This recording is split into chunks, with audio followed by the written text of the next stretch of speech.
इतिहास गवाह है कि जाति आधारित जितनी भी क्षेत्रीय पार्टियां आज देश के अंदर मौजूद हैं, उनकी बुनियाद कहीं ना कहीं कांग्रेस विरोध पर ही टिकी हुई थी। चाहे 60 और 70 के दशक में लोहियावादी राजनीति का उत्थान हो या फिर 80 और 90 के दशक में मंडल पॉलिटिक्स, इन सब की राजनीति का कोर एजेंडा ही कांग्रेस का विरोध रहा था। लेकिन दूसरी तरफ पूर्व प्रधानमंत्री राजीव गांधी के कार्यकाल तक कांग्रेसी राजनीति का आधार वोट बैंक देश के ज्यादातर हिस्सों में मुसलमान, दलित और ऊंची जातियों पर टिका हुआ था। एक समय ऐसा था कि देश की पूर्व प्रधानमंत्री इंदिरा गांधी जात पात को मिटाने का संकल्प आम सभाओं में दिलाती थी। खुद राहुल गांधी भी कुछ वक्त पहले तक जाति से जुड़े मुद्दों से कन्नी काटते थे, लेकिन आज राहुल के बदले राजनीतिक तेवर की वजह से जाति आधारित राजनीति के मामले में कांग्रेस तमाम क्षेत्रीय पार्टियों को भी पीछे छोड़ रही है। राहुल गांधी वाली कांग्रेस इस वक्त जितनी आबादी उतना हक के नारे के साथ चुनावी मैदान में उतरने की प्लानिंग कर रही है।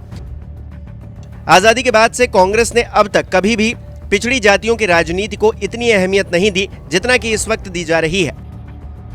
गौरतलब है कि 2004 के लोकसभा चुनाव के बाद से कांग्रेस की नीति में बहुत बड़ा बदलाव देखने को मिला और उसने यूपीए में तमाम ऐसे दलों को जोड़ा जिनका जन्म ओबीसी राजनीति की वजह से हुआ था।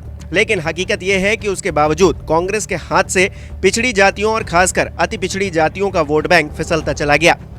नेशनल इलेक्शन स्टडीज के आंकड़ों के मुताबिक 2009 से 2019 तक ओबीसी और ईबीसी, एमबीसी वाले वोट बैंक में बीजेपी ने जबरदस्त सेंधमारी की।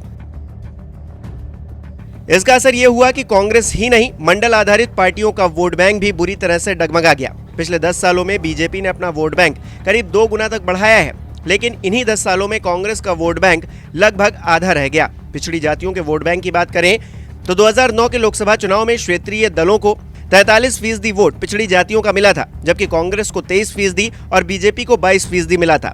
वहीं 2014 के लोकसभा चुनाव की बात करें तो क्षेत्रीय दलों को 47% वोट पिछड़ी जातियों का मिला, जबकि कांग्रेस को 14% और बीजेपी को 30% मिला।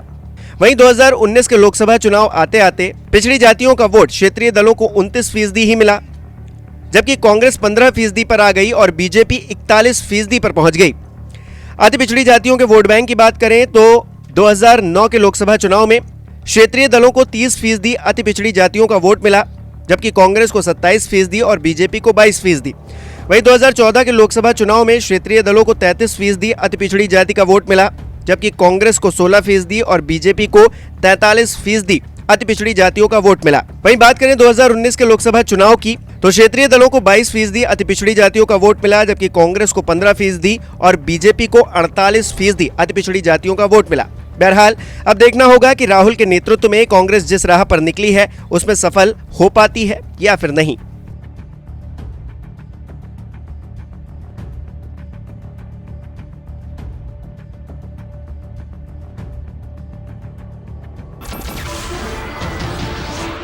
नमस्कार, मैं हूं मानक गुप्ता।